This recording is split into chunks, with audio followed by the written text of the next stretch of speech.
Hello, আসসালামু আলাইকুম। হাতে সময় না থাকলে বাচ্চাদের টিফিনে আমি এটা করি। তো এটা আজকে আপনাদের সাথে শেয়ার করলাম। তো এটা রান্না করা গরুর মাংস দিয়ে আমি এই টিফিনটা করব। তো আপনি যেকোনো মাংস নিতে পারেন। প্রথমে আটা থেকে তেল, লবণ দিয়ে আমি ভালো করে মেখে 10 মিনিট এটাকে রেস্টে রেখে দেব। তারপরে এটাকে রেস্টে রাখার পর আমি ভালো করে এটাকে রুটি বানিয়ে নেব। রুটি বানানোর পর আমি এটাকে দেখেন এখানে নিয়ে নেব আটা আর তেল, ভালো করে মিক্স করে তারপরে রুটির উপরে লাগিয়ে দেব। লাগানোর পর এখন এটাকে পরোটার শেপ দিয়ে দিব। পরোটার শেপ দিয়ে এটা 10 মিনিট আমি রেস্টে রেখে দেব।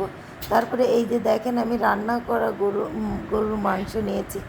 মাংস নিয়ে আমি তাতে আদা রসুন বাটা তারপরে পেঁয়াজ, কাঁচামরিচ দিতে পারেন। আমি গরম মশলা দিয়েছি, আপনি ম্যাগি মশলাটা ইউজ করতে পারেন। তারপরে কাঁচামরিচ, পেঁয়াজ, আপনি যা যা মশলা থাকে আপনি এটা দিতে পারেন।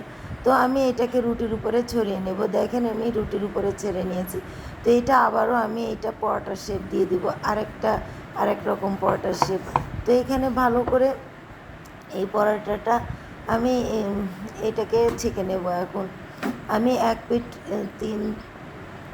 2 পিঠ ছেঁকে নিয়েছি। তারপরে এখানে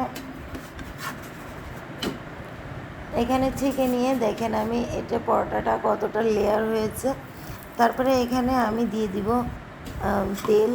তো আপনি ঘিও দিতে পারেন। তো আমার পরোটা রেডি হয়ে গিয়েছে। দেখেন কতটা সুন্দর হয়েছে, ভিতরে একদম পুরে ভরা। তো আমি এটাকে সময় ছিল না, তো এইটা আমি সময় না থাকলে এটা করি। তো দেখেন কতটা সুন্দর হয়েছে। তো আমি এখন টিফিনের জন্য এটাকে রেডি করে নিব। তো বানাচ্ছেন তো এই টিফিন খুবই সহজ এবং খুবই মজাদার এটা। তো বাচ্চাদের আপনি সসের সাথে পরিবেশন করবেন।